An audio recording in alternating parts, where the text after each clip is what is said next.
કોઈપણ પોલીસ સ્ટેશનમાં જતા સ્વાભાવિકપણે લોકોને ડર લાગે, પરંતુ આજે તેનાથી તદ્દન વિપરીત સુરત શહેરના કાપોદ્રા પોલીસ સ્ટેશનમાં પ્રવેશતા જ તમારી માન્યતા ધડમૂળથી બદલાઈ જશે।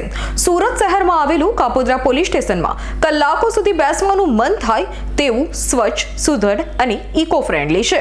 આ પોલીસ સ્ટેશન અન્ય કરતાં એટલા માટે અલગ છે કારણ કે અહીં કાર્યરત તમામ પોલીસ જવાનો, અધિકારીઓ પર્યાવરણ પ્રેમી છે। અહીં ફરજ બજાવતા પ્રકૃતિ પ્રેમી પોલીસ ઇન્સ્પેક્ટર MV એસુરાએ પોલીસ અને પર્યાવરણનો સુમેળ રચ્યો છે। ભૂતકાળમાં સામાન્ય પોલીસ સ્ટેશનને ગ્રીન મોડેલ પોલીસ સ્ટેશનમાં પરિવર્તિત કરનાર પર્યાવરણ પ્રેમી પોલીસ ઇન્સ્પેક્ટર MB એસુરાએ જણાવ્યું કે વર્ષ 2023ના સપ્ટેમ્બર મહિનામાં મારું સુરત શહેરના કાપોદ્રા પોલીસ સ્ટેશનમાં પોસ્ટિંગ થયું, ત્યારે અહીં ડ્રોન કેમેરા દ્વારા લેવામાં આવેલા વિડીયો ફૂટેજ જોતા આ પોલીસ સ્ટેશન પ્રકૃતિ અને વૃક્ષોથી ઘેરાયેલું નજરે પડ્યું હતું। નાનપણથી જ મને વૃક્ષો, પ્રાણી, પક્ષીઓ, પ્રકૃતિ પ્રત્યે લગાવ